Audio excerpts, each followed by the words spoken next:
WDAF, Kansas City. Dan Henry, WDAF Local News at 11. The outlook for Kansas City, a chance for thunder showers. Kansas City, Missouri police have one suspect in custody in connection with a shooting on the street at 33rd and Troost. 2 women were injured. They have been identified as 30-year-old Joan Oglesby of 2139 East 15th in Kansas City, and General Hospital lists her condition as critical, with gunshot wounds in the chest and stomach. The other is identified as Kay Sue Hammond of 5814 Olive in Kansas City. Hospital authorities say she is in fair condition with gunshot wounds in the pelvic area and right leg. The identity of the suspect in custody in connection with the incident is not known. Police are still investigating. A class action suit against the Kansas City, Missouri Board of Education and the Kansas City Teachers Union has been filed on the docket of U.S. District Court Judge Elmo Hunter. The suit was filed on behalf of his sons by the father of 2 boys who attend Southwest High School, asking the judge to order schools opened and teachers to halt the strike. A hearing was set for April 25th. Norman Hudson, president of the Kansas City Teachers Union, sits in jail tonight, his first in a 10-day contempt of court sentence, and all negotiations between teachers and the board are being handled by a federal mediator. In Kansas City, Kansas, teacher talks are to resume immediately, according to Superintendent of Schools Dr. O.L. Plucker, but negotiations between the NEA, representing Shawnee Mission teachers, and that district school board appear to have been stalemated, with teachers apparently demanding more than the 10.5% increase reportedly offered by the board. WDAF News Time, 11 o'clock.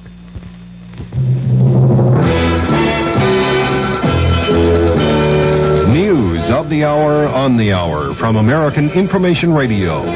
This is Richard Wall from Los Angeles, and at this hour, some black police officers in San Francisco have joined the protest against the stop and search policy in the Operation Zebra hunt for the killer of 12 whites. A member of the group, Officer Jesse Bird, announced, "We are just as much concerned about the apprehension of this individual or individuals as anyone else. But we do not approve of the Gestapo-type tactics that are being used. We do not approve of people being stopped and frisked at random. We can only view this as another type of harassment." Officer Bird's objection came as 5 black civic leaders filed a class action suit saying the tactics of searching blacks who match the zebra killer's description in San Francisco are unconstitutional. A Statue of Liberty takeover. That story coming up.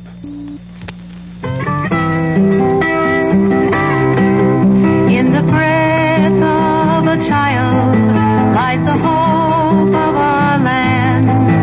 On the lips of a child rests the poem tall and grand. In the heart of a child is the peace that we have planned.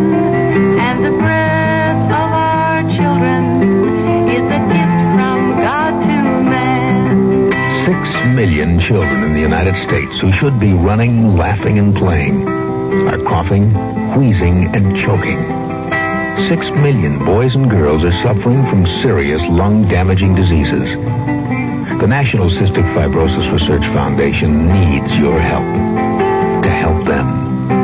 In the breath of a child lies the hope of our land. A group calling itself the Attica Brigade has taken over the Statue of Liberty in New York and promises to stay the weekend, demanding impeachment of President Nixon and protesting what's called social injustice in the U.S.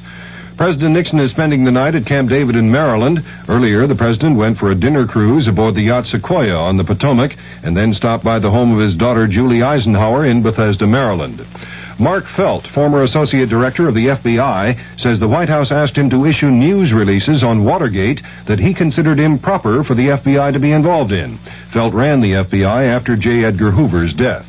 The defense has rested its case in the perjury conspiracy trial of John Mitchell and Maurice Stans in New York. The prosecution will present rebuttal witnesses Monday.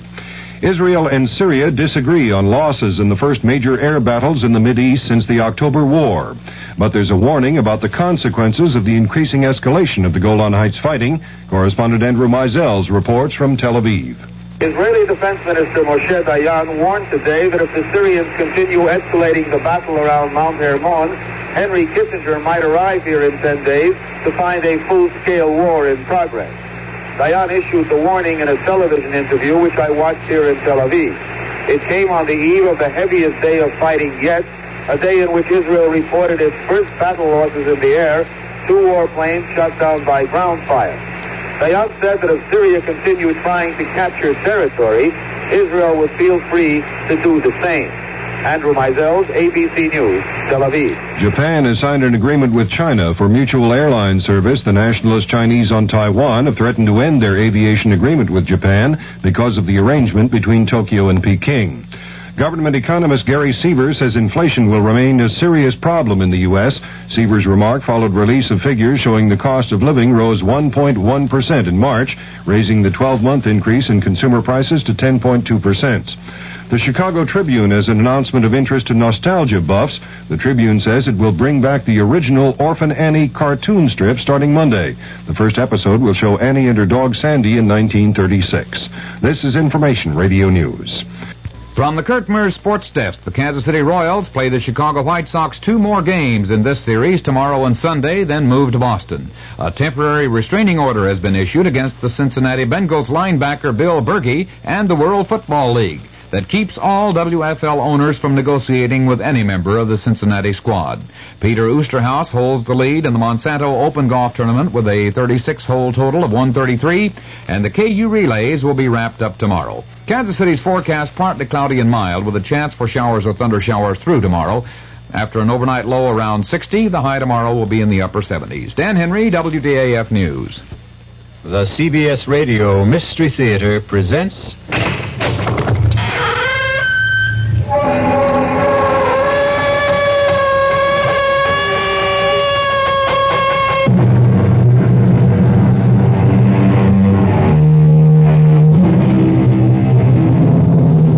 Come in. Welcome.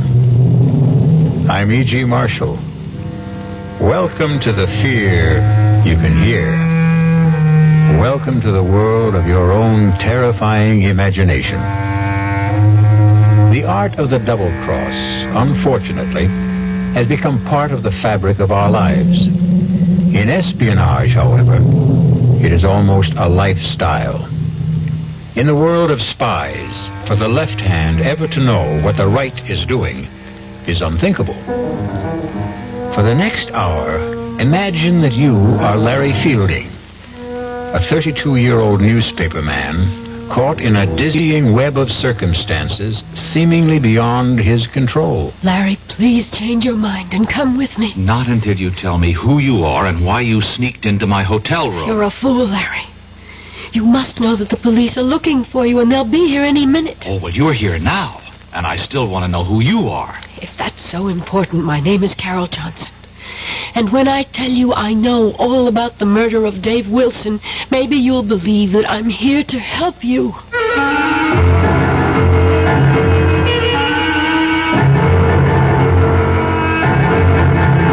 Our mystery drama, The Lady Was a Tiger, written especially for the Mystery Theater by Murray Burnett, stars William Redfield. It is sponsored in part by Anheuser-Busch Incorporated, brewers of Budweiser, and by the Kellogg Company, makers of Kellogg's Special K cereal. I'll be back shortly with Act 1. Hi, I'm Goldilocks, Ms. Goldilocks, if you please, and I'm a professional taste tester. Here at my taste test laboratory, that's TTL for short, I taste test everything from porridge to diet drinks. Actually, there's not that much taste testing in porridge these days. There used to be. Once upon a time. I mean, that's how this Ms. got into the biz. But lately it's been diet drinks. I mean, with so many diet drinks going sugar-free, I've been really busy conducting taste tests. A rather unbearable assignment, to be sure. But then I discovered sugar-free diet 7-Up. Fresh, natural, delicious. My only problem is that sugar-free diet 7-Up tastes so good that it broke my Goldilocks diet drink taste-o-meter. Well, sugar-free diet 7-Up certainly has my seal of approval. This one's just right. Don't let anyone con you into thinking it's wrong to turn in a heroin pusher. You're not ratting. You're doing your part to wipe out one of the most insidious epidemics racking our country today. So don't let anyone kid you. If you really care about the quality of life, if you really care about improving society, you'll do everything you can to get the heroin pusher off the street and into jail where he belongs. If you have information about a drug pusher, use the heroin hotline. The number is 800-368-5363. That's toll-free from anywhere in the country. The number again is 800-368-5363. A trained operator will answer your call, take your information, and pass it on to experienced federal agents who will investigate. You'll make your own special contribution toward helping us wipe out what President Nixon has called public enemy number one. Call 800-368-5363.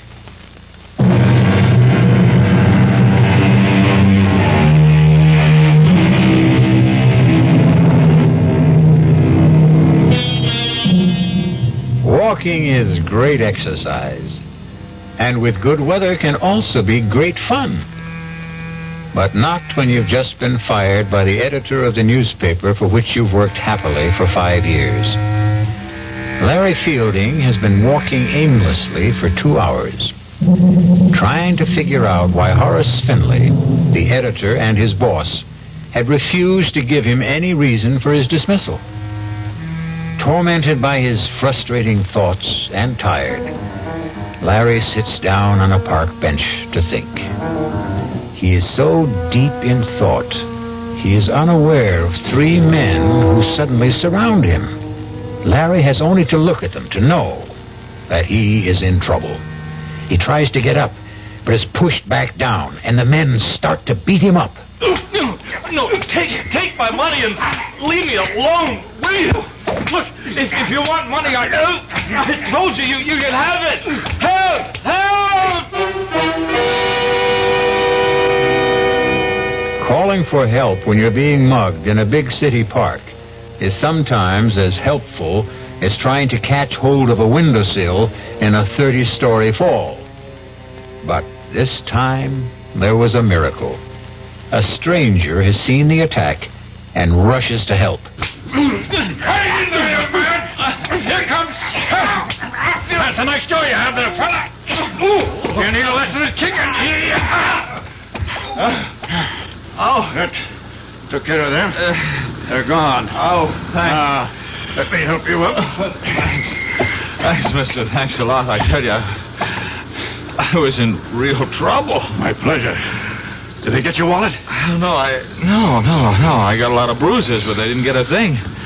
Say, you're a pretty good scrapper for a guy my age. Well, yeah.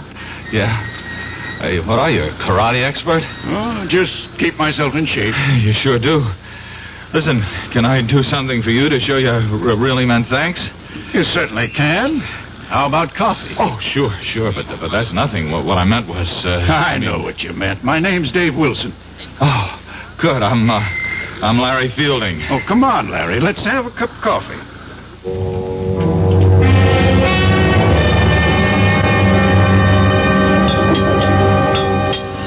You know, I still can't get over the way you tore into those guys. I was a commando in World War II. World War II? Did you think I was in the Civil War? No, I didn't mean that. It's just... Well, to a young fellow like you, World War II might as well have been in the last century. It was only 30-some-odd years ago, you know. Oh, I know. After all, I was in the newspaper business. Yeah, that stuff which you told me about losing your job. What are you going to do? Oh, I don't know. Look around for another one. What bothers me is the way my editor let me go. No explanations. You know, we were friends. You'd think he'd at least tell me why he fired me. Those things happen. Stop torturing yourself and begin making plans. No, not until I get this thing straightened out in my own mind. I think I'll call my editor at home tonight and... I've got a better idea. Go out and get drunk, huh? Nope. How about a trip to Paris? Are you putting me on? I'm serious. Well, what are you? A scout for contestants for some kind of TV quiz show? No, I am a man sitting on $200,000. What? And I need a guy just like you. Now, look, I'm a newspaper man. Anytime a stranger starts talking about a trip to Paris and a couple of $100,000, I, Walk away without even listening? Yeah. Even if the man just happened to maybe save you from being mugged, robbed, and beaten up? Okay, all right, I'll listen, but believe me, that'll be it. Fair enough. First, here's my card. Oh, David Wilson, Calridge Imports. I never heard of him. You can call and check me out. I told you I was in World War II. Oh, look, I'm grateful to you, but you're wasting your time. Why don't you shut up and listen? You've probably heard about the millions of dollars in artworks and precious jewels that the GIs liberated during the last days of the war. Liberated, sure, yeah. Well, I've heard stories. Well, most of them are true. One that I know in particular certainly is. Did you ever hear of the Lancer collection? Lancer. The Comte de Lancer came from an old French family. And the Lancer collection is a fabulous assortment of diamonds, rubies, emeralds, and other precious stones, which were seized by the Nazis when they swept through France in 1940. A pal of mine, not a commando, happened to come upon the collection when the Americans were driving the Germans back in 44. Wait a minute. And he liberated it? Exactly. He and a distinguished Frenchman named Henri Thiel. What? Professor Henri Thiel? The archaeologist? That's the man. Oh, come on. He wouldn't, You were saying something? No, nothing. You were about to say he wouldn't get involved in anything crooked, weren't you? Yeah, something like that. You're right, he wouldn't. But he was younger. The world was quite different then. And my GI pal was a most persuasive guy. They decided to bury the Lancer collection. They did. They drew a map. And today, Professor Thiel is the only possessor of that map. Uh-huh. And, what happened to your nameless friend? He's dead. Professor Thiel wants to return the jewels. But that's easy, isn't it? Not if the professor doesn't want embarrassing questions asked about how he came by that map in the first place. Oh. What about you? Calridge Imports is a highly respected and reputable importing firm. I want to keep it that way. Oh, so do I, even though I've just been fired. You haven't heard what I'm asking you to do. Well, what? Come with me to Paris. You're writing a story on Professor Thiel. He's good material. You'll grant me that. Yes. You'll interview him, naturally. During the course of that interview, he'll give you a slip of paper, which is a map showing the location of the jewels. You'll later deliver it to me. And that's all you have to do. You, mentioned something about sitting on hundreds of thousands of dollars? That's right. The Lancer collection is worth that and more. I'm sitting on it. I intend to return the jewels and collect a reward. If you want to share in that, you deserve it. Mrs. Wilson, the report is positive. Fielding has agreed to go to Paris with me. He bought the story about picking up a map showing the location of the Lancer collection. Operation successful.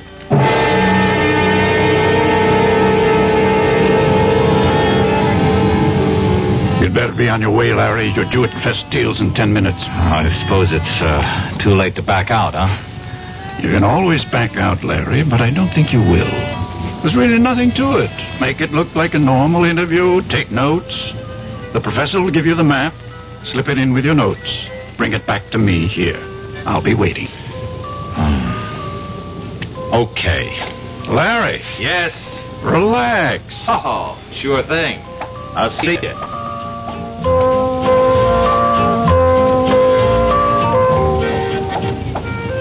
Would Monsieur mind if I join him? I wouldn't mind at all, but I don't think I'm what you're looking for. Oh, but Monsieur is exactly what I seek. Exactly. And just what is it you're seeking? To warn you that you are in grave danger. Why don't you come off it with that phony accent? You got something to say to me, say it. Would Monsieur buy me a Pernod? Sure. Garçon, Pernod, please.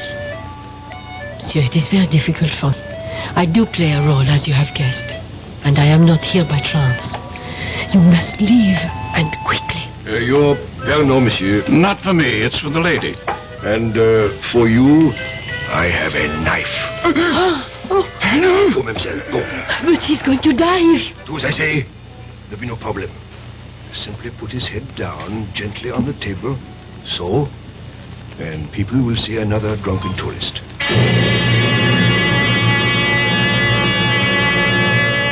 Your name is Larry Fielding. You're 28 years old, and you're feeling marvelous. You've just completed a fascinating interview with Professor Henry Teal, and you have the paper that you're going to hand over to your friend who's waiting at Les Deux Magots. You see him at the table where you left him. His head is down, but you're not concerned. Dave, wake up. I saw the professor. What? Monsieur, what has happened? Well, I don't know. I came back to meet my friend. I guess he's passed out. A moment, monsieur. Look, this man has been murdered. What? Stabbed to death. You will wait here for the police. I will not. I'm getting out of here.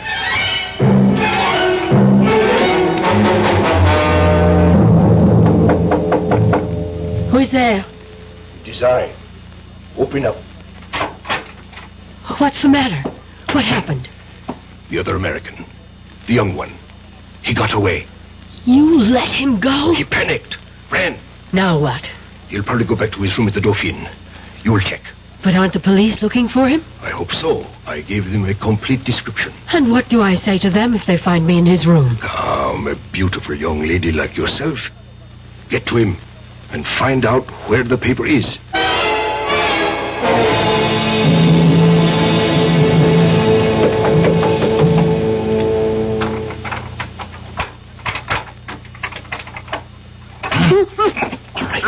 All right. Who are you? If I take my hand away, you promise not to scream? Right? Okay. Now, why have you picked the lock into my room? Never mind. You have to get out of here. Not until you tell me who you are. If that matters, my name is Carol Johnson. I've been sent here to help you. Oh, sure. I know about the murder of your friend. Wait a minute. Sent by whom? I'll answer your questions while we're on the way. On the way to where? Safety. I don't need to run. I didn't kill anybody. I'm not about to take off with a strange girl, particularly not one who's equipped with skeleton keys. Oh, suit yourself. Goodbye.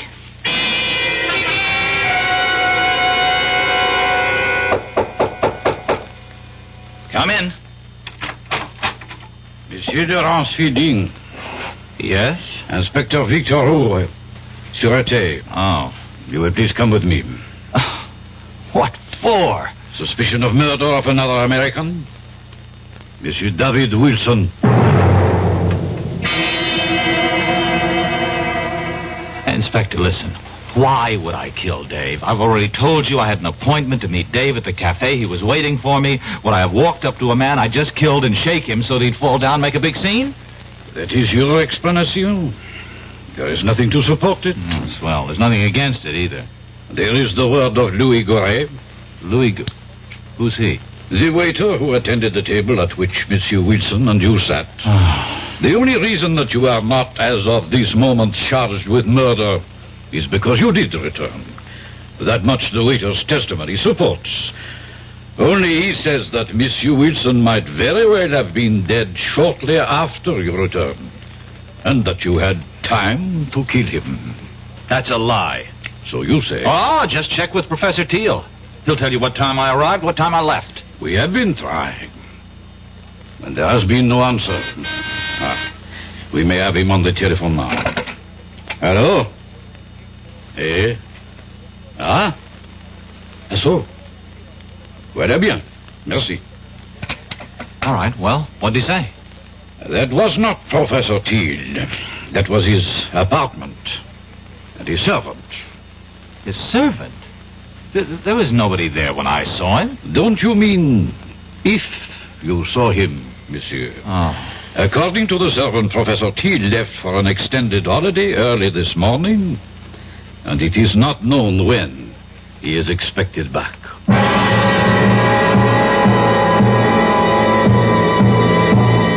Your name is Larry Fielding. You're 32 years old, and you find yourself in prison in Paris, accused of murder. You know you've been had, and you're dealing with forces that seem beyond your control. You have a million questions, and the only man who could answer them is the man you're accused of killing. We'll be back shortly with Act 2. When you drink beer, do you tilt the glass for long, hearty swallows? Or just tip it and sip it? Well, sipping's the thing for wine. But Budweiser beer is a hearty drink, brewed for zest and character. The best way to enjoy Bud is to drink it. Not chug-a-lug, just man-sized beer drinker swallows. That's when that famous Budweiser taste, smoothness, and drinkability really come through. Smoothness and drinkability that come only from natural carbonation and exclusive beechwood aging. Smoothness and drinkability, too good for any half-hearted sipping. So drink up. You'll see that brewing beer right does make a difference, and that when you say Budweiser, you've said it all. Anheuser-Busch, St. Louis. In 1919, someone had a big idea. Let's help youth understand big business by starting them in small businesses of their own. And Junior Achievement was born. Each group elected a board of directors, chose a product, set up a production line, sold stock, and went into business. That year, 314 students made and sold products and learned the business of business.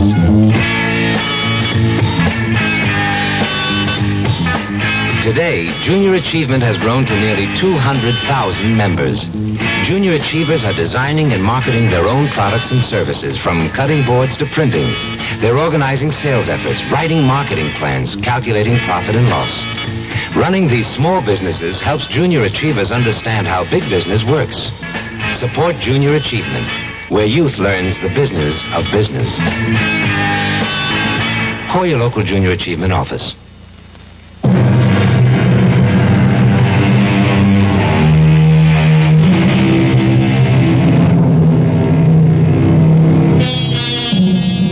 To many Americans, Paris means visits to the Louvre, strolls along the Seine, or fine food.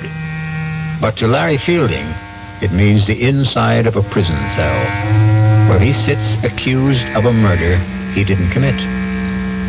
Fielding knows he's been caught up in something that involves more than the recovery of some stolen jewels.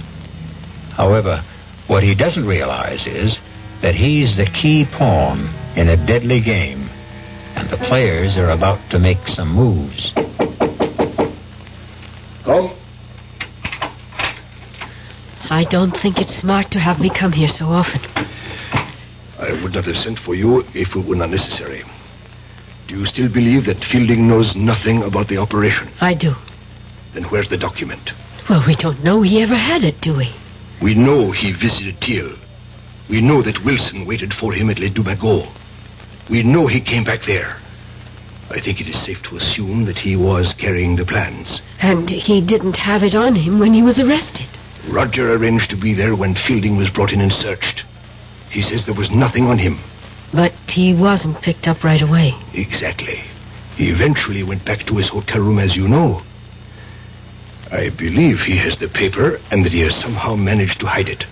Oh. It does us no good in prison. We shall have to arrange to have him released. And how do we do that? We don't. You do.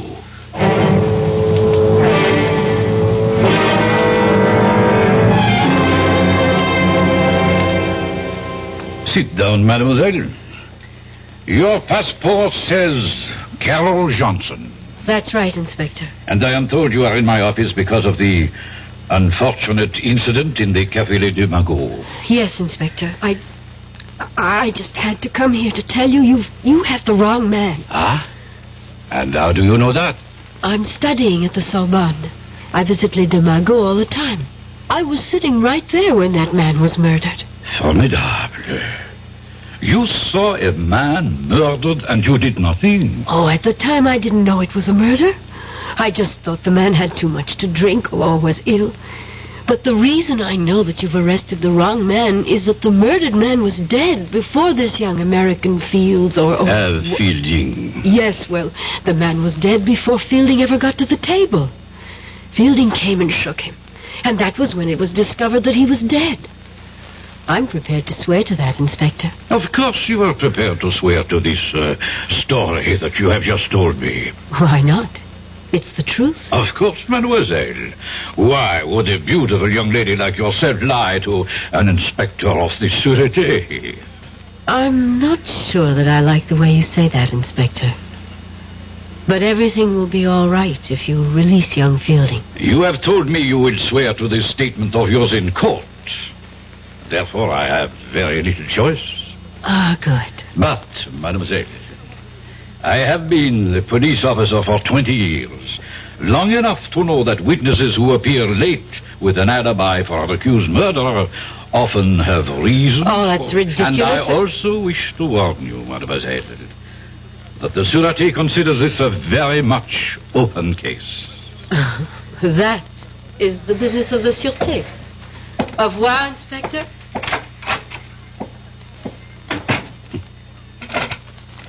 Gérard, you will follow the young lady who just left my office, and do not lose her.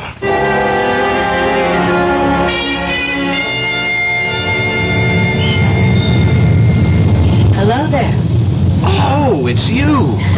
Want to give me a lift? Well, I suppose I owe you something for getting me out of jail. Taxi! Taxi! Here, we got one. Hop in. Oh, thanks. Driver, Hotel Dauphine. Well, you look pretty good for a jailbird. You look pretty good yourself for...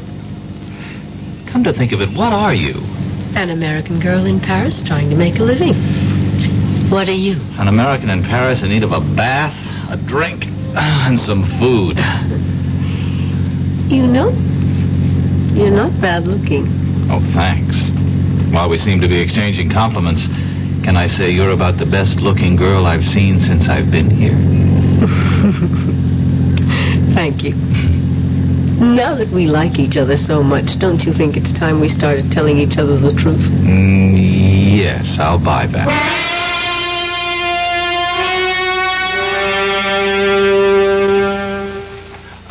Écoutez-moi, operateur, you speaking. Okay, well, look, I phoned the desk about an hour ago to get this room straightened up, and so far nothing's happened. Now, can you please just send someone up so I can sleep here tonight, huh? Oh, while you're at it, where's our food? Wait a minute, that's a different department. Oh.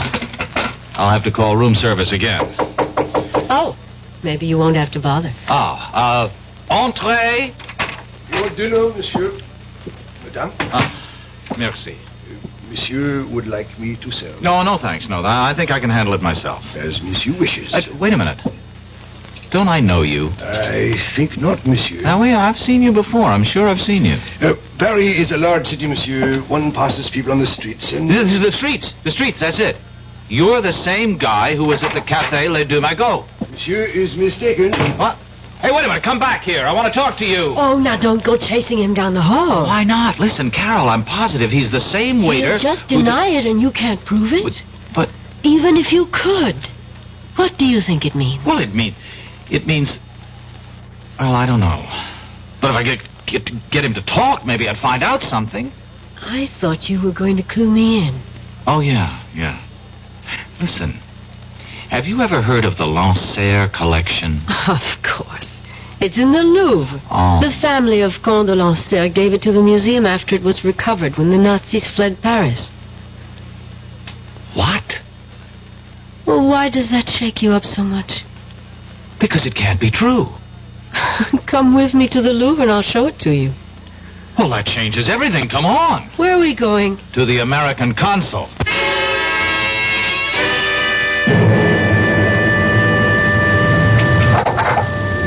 Well?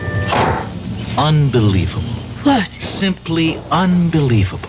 Do you know what the consul told me? I predicted it, didn't I? Yeah, that's right. Mm-hmm. He didn't want to hear about it at all. Just advised me to forget the whole thing and leave France. Incredible. Well, not really when you understand that he doesn't know what you're talking about. But you do. Some of it. Okay, take me back to the hotel. Any reason? I'm taking the consul's advice. If nobody's interested, I'll go back to the States. Oh, now that they've cleaned up the room so nicely, you're leaving. Well, do you have a better idea? More than one. I think I'll take them one at a time. Number one. Give me the paper Professor Teal gave you. Well, it looks like we're finally going to level. Where is it? Well, first you tell me something. What is it? I don't know. End of conversation. Larry, listen to me. I work for Colonel Blake, military intelligence. I was assigned to this operation. What operation? All I was told was that Dave Wilson, who also works for us, was coming over here with you, and that you were to get something from Professor Teal and give it to Dave. Teal worked with you, too? He did. But now his cover is blown, and I don't know where he is. Who killed Wilson? I don't know. It could have been any one of 3 or 4 foreign powers. And the only reason I'm alive is because somebody wants the paper. That's right. And if I give it to you, then there's really no reason not to kill me. Oh, give it to me. I'll get it to Colonel Blake, and we'll get you safely out of the country. No, hold on. I got a better idea. I'll go with you to Colonel Blake, and we'll give it to him together. No, that would be too dangerous. To whom? Will you please trust me? Give me a reason. Please, where is the paper? I burned it. You expect me to believe that? Why not? You expect me to believe everything you tell me? You admit you had the paper. And somehow, between the time you ran from Les Deux Magots, you managed to hide it in a place where experts have been unable to find it. I told you I burned it. And you know that's a fairy tale that no one will believe. I don't care whether you believe it or not. Now, are you coming with me? Where? To talk to your Colonel Blake. He won't see you. Oh, I think he will. Goodbye, Carol. It was nice knowing you. I think. You will kindly step back into your room, Monsieur Feeling. Now, wait a minute. Move. Let me introduce myself. I am Major Simonovich. Oh, of the GPU or the NKVD? It does not really matter. What matters is that you and I have something to discuss. I warned you. Yeah, sure you did. Just like a rattlesnake does. I do so dislike dealing with amateurs. This is strictly a business. You mean you want to make a deal with me? Correction. I mean you would find it wise if you wanted to make a deal with us. For the paper? Exactly.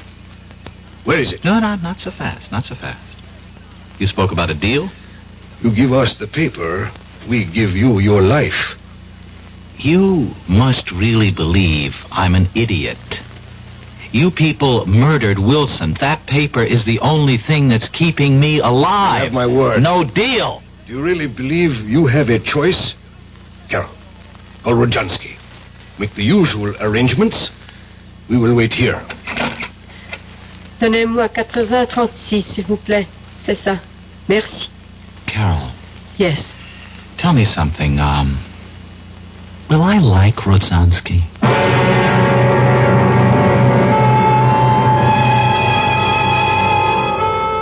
By this time, Larry Fielding realizes that he's been used. That he was never supposed to bring Dave Wilson a paper telling the location of the Lancer jewel collection. But his discoveries have only added to his dilemma. He was quick-witted enough to realize that his only hope was to hide the paper, because that slip of paper is his last resort. We'll be back shortly with Act 3. Great taste in the morning. Kellogg's has that wholesome taste to get you up and grinning. This is Jerry Crawford for Kellogg's Special K. We've been having some fun in our television and radio commercials by using a ball and chain to symbolize the slight overweight problem common to so many of us. We point out that being a few pounds overweight is just a little more difficult for you. Climbing stairs, just walking around, even sitting down can feel, well, like you're wearing a ball and chain. In case you missed the message, it's this.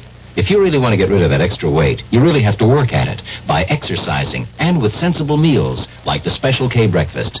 A 1-ounce bowl of Special K, America's favorite high-protein cereal, 4 ounces of skim milk, tomato juice, and coffee. Less than 240 calories. Nutritious and, by the way, delicious. So why not begin each day with a Special K breakfast and then keep up the good work? Special K can't help you lose weight all by itself, but it really is a good start. Hi, I'm Hal Linden. There's a lot of talk these days about America's energy crisis.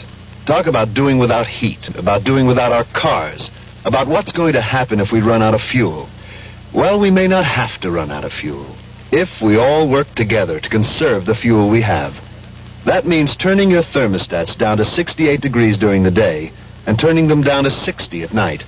It means turning off lights, TV sets, and electrical appliances the minute we're finished with them. It means driving no faster than 50, starting or joining carpools, avoiding the kind of stop-and-go motoring that eats up gas by the gallon.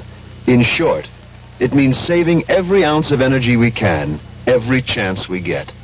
So please, do your part to make the fuel supply stretch a little further. For your own sake, don't be selfish. Don't be foolish. Don't be fuelish. This message from the Federal Energy Office and the Advertising Council.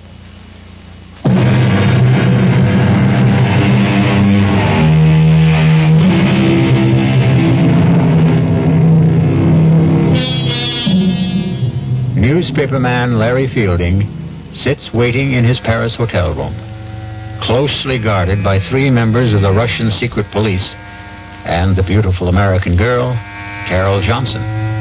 They are waiting for a man named Rozansky, who might very well be, for all Fielding knows, his executioner. You know we mean to obtain the paper. Rozansky is a doctor and a chemist. He'll be here shortly. You will be put to sleep painlessly. You'll be taken from here in an ambulance to a safe place, and there you will be injected with sodium pentothal, Fielding. You will tell us. Look, I don't suppose you'll tell me what's so important about this piece of paper? You have heard of the SAM-6 missiles, the surface-to-air weapons with deadly accuracy that we have developed and which were used so successfully in minor wars in Asia and the Middle East? Yes, I've heard of them. Good. We learned that someone whose identity we still seek has invented a jamming device which would render the SAM-6 almost worthless. We don't believe that any such system can be invented, but we do not take chances. We have reason to believe that the piece of paper that you carried away from Professor Teals has the information for building such a device. That will be Rozansky. Carol, admit him. Of course. Come in, Doctor.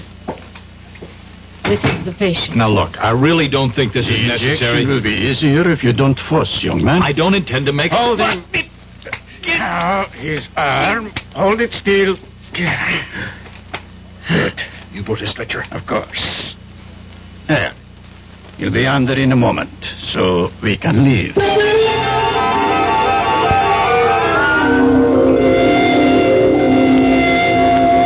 What is this? Gendarmes? It has nothing to do with us. We are taking a sick man to the hospital. Put this stretcher into the ambulance. Quickly. I must apologize, but we received a report from the hotel concierge that there was a dead man here. Absurd, Inspector. This is Dr. Jansky. The doctor will explain this to you, Inspector. This man became suddenly quite ill. I gave him a sedative to quiet him, and we're now taking him to the Lefebvre nursing home, as you can see by the ambulance. You say he is alive? Very much so. See for yourself. Mon Dieu. I know this man. Inspector, he must receive medical attention. Of course. But I suggest that instead of taking him to the nursing home, he go instead to the police hospital. Well, that's ridiculous. He's my patient. I am afraid I must insist. This young man has most recently been released from jail, where we were holding him on a charge of murder. If he has been released, then Released, yes. But he has not been completely cleared, so... Laurent, be gone. Take this man to the police hospital.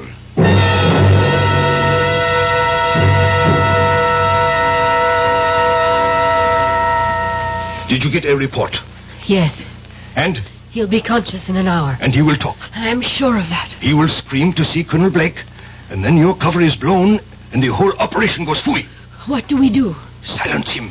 But what about the papers? We will be faulted for that, of course, but if we do not have it, neither do the Americans. Who do we have in the police hospital? Only Leclerc. A weakling. But he can admit Rozansky. Rozhansky's a doctor. He doesn't need Leclerc to admit him. He can visit his patient openly. Thank you, my dear. I visit Fielding and he dies shortly thereafter. That idea does not appeal to me. We have to do something. You are both right. Carol, you will be his first visitor when he regains consciousness. No. Yes, Carol. Rodzansky, give her your hypodermic kit. I don't have to do this, and I won't. You would prefer that in my report I mention your failure with Fielding when you had some hours alone with him? I'll go. That is wise. Rodzansky, give her the syringe. Here. Quickly. The car is waiting. And Carol, if you should decide, or even think about changing sides, it would be most unwise. You know the French police are still most interested in the person who murdered Wilson.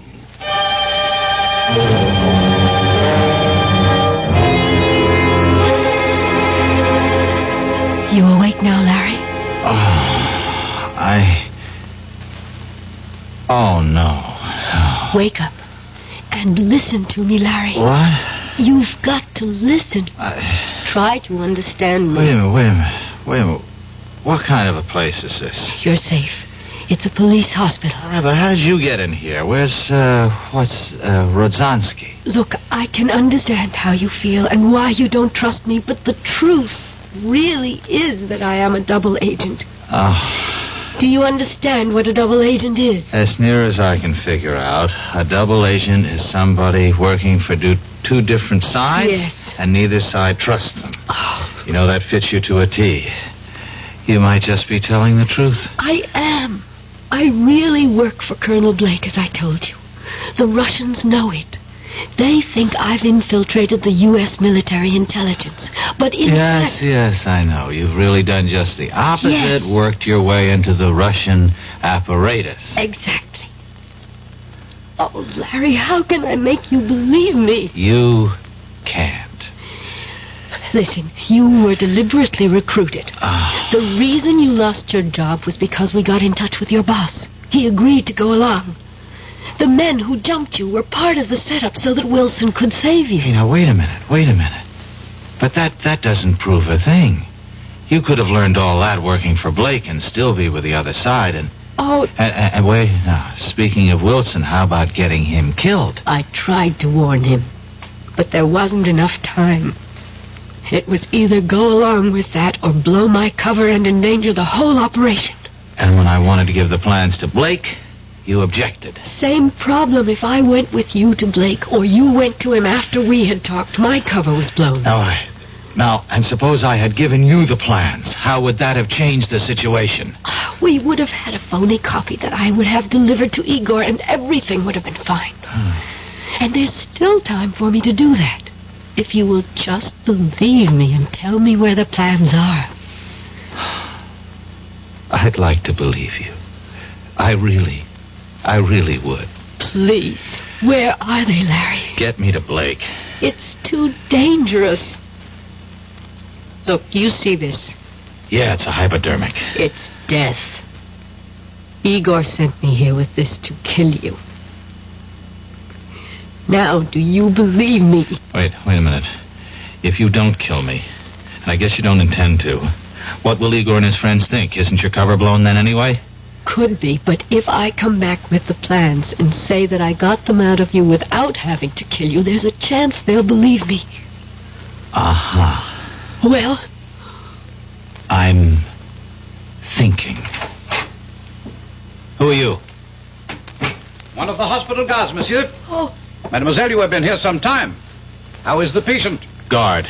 Yes, monsieur? Call Colonel Blake at U.S. Military Intelligence. Tell him I've got to see him right away on a matter of the utmost urgency. Colonel Blake? Colonel Blake. I will inform my superior. Now, you don't have to inform anyone. Just call him. Yes, monsieur. The Major will be disappointed you have not followed instructions. You are a fool. I would have had the information if you hadn't come in when you did. I know what you were ordered to do. What? What's this? A moment of truth, I'm afraid, Larry. Oh, I know how highly the Major regards you, mademoiselle. But I also know what he thinks of me. Tonight will change that. Give me that syringe. Here, right in your arm. Oh, you traitor. I knew. child. You were telling me the truth. Yes. Yes, I was. And I had to kill him. To make you see it. Where is the paper, please? In my hotel room. Oh, aren't you ever going to stop playing games? You know your room was searched. Let me get dressed and I'll show you.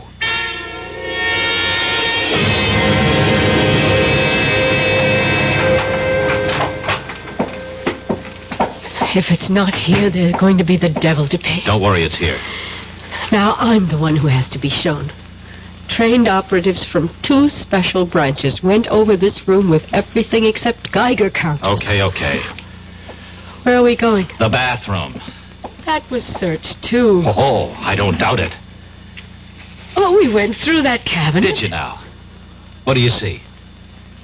Towels, paper tissues, some of your toilet articles. We took your razor apart. Uh-huh. And what else? A roll of toilet tissue, unopened. And as the French say, mademoiselle, voila. Oh. And now we unroll this toilet tissue and keep unrolling it, and... Oh, my God. Where did you learn to open a package and reseal it like that? When I was a kid, I was the best clerk in Roscoe's shipping department. Oh, thanks. It was nice knowing you. I really mean that, Larry. Hey, wait a minute. Surely I've earned the right to buy you dinner. I'd like to. Well, you'd better, or I'll start doing some talking. Blackmail? You said it. All right. I'll meet you at Les Deux Magots at 10:30. No way. Let's try the right bank, La Rotonde. That's a date. I'll see you. You better be there. Shirts, ties. Yes, I think that's everything. Come. Oh, it's you, Rodzansky. Are you coming with me? I am staying. And we shall say goodbye. I do not have much time. The plane for Moscow leaves at... I do not think you'll be taking the plane. Are you insane? You know I've been recalled. Not precisely. What do you mean, not precisely? Moscow feels you have bungled badly. So? It's not the first time that an operation has been... First, you were duped by the American girl. You know she was a double agent? I know now. Did you know before she killed Leclerc? I was not in charge at that time. At that time? Now there are 2 murders that cannot be hushed up. The French police must have a murderer to satisfy the public. Then give them Carol. I only wish that we could. They want you. You have been chosen to be the murderer. I am replacing you as the head of this section. Ridiculous. I won't remain quiet. I have a lot I could and will say to the authorities if Moscow abandons me. Now you listen to me, Rodzansky. I have no time to listen. Rodzansky, wait. That hypodermic. Don't... Igor, you should be pleased to know that your dying will serve a good cause.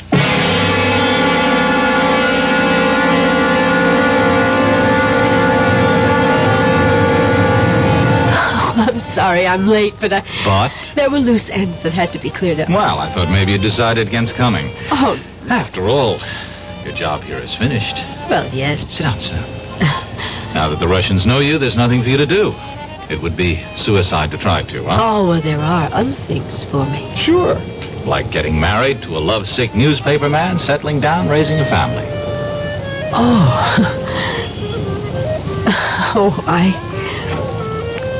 I take it I'm your first Matahari. Mm-hmm. First and only. Well, Larry, we're very different from other women. In our business, you pay dues.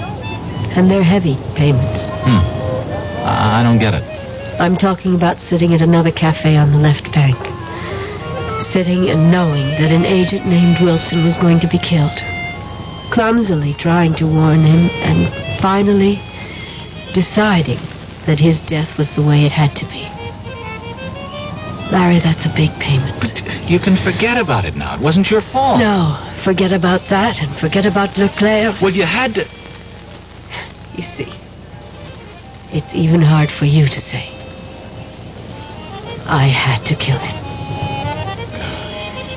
No, Larry, I have to keep on to justify those things. But, Carol, listen. Bye, Larry. Thanks for the champagne. But our dinner. I've ordered dinner. At least have dinner with me. Oh, we both know what I have to do. If I ever change my mind, I promise I'll come running.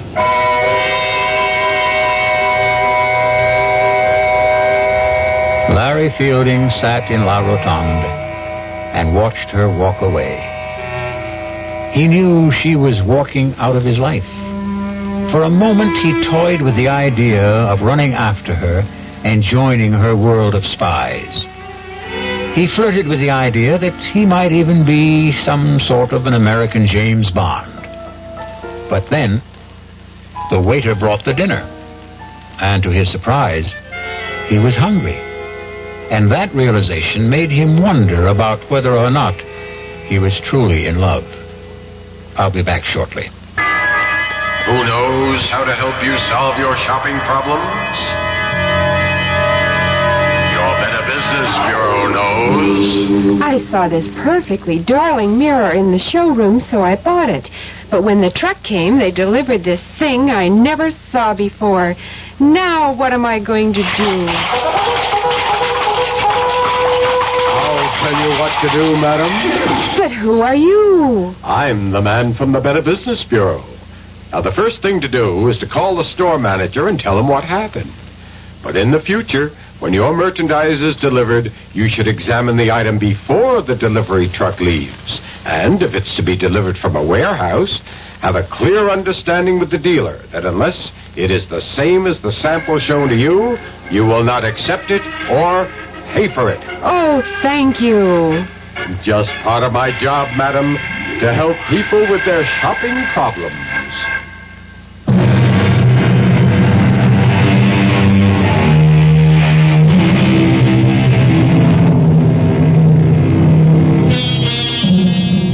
Back in New York, Larry Fielding returned to his old job.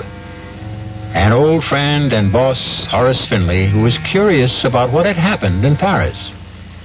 Finley kept pressing Larry to tell him about his Parisian adventure. Finally, Larry said, I'll tell you, Horace. In Paris, the food was good. Our cast included William Redfield, Joan Loring, Roger DeKoven, Ian Martin, and Chris Gampel. The entire production was under the direction of Himan Brown. And now, a preview of our next tale. I really killed that boy, you know? What did you say? I killed him, Mr. Murray. I waited for him in the hallway the next day, and I grabbed him. He was a scrawny kid. It was like wringing in the neck of a chicken. I'd do the same thing again, Mr. Murray, to the next guy who bothers my wife. They gotta learn. You lied to me. Every stinking word you told me was a lie. Don't be sore, Mr. Murray. I couldn't tell you the truth, could I? I mean, you wouldn't have taken the case, would you? Yes. I would have taken the case and told you to plead guilty with cause. No, I wanted you to get me off. And that's what you did. Look, I've got to go now, Mr. Murray. I just want to say thanks again. Oh, you think it's that simple? You think you can just walk out of here? Melanie's waiting for me. She likes to eat dinner early. The girl's always hungry. So long, Mr. Murray. Radio Mystery Theater was sponsored in part by new sugar-free Diet 7-Up. This is E.G. Marshall inviting you to return to our Radio Mystery Theater for another adventure in the macabre. Until next time, pleasant dreams.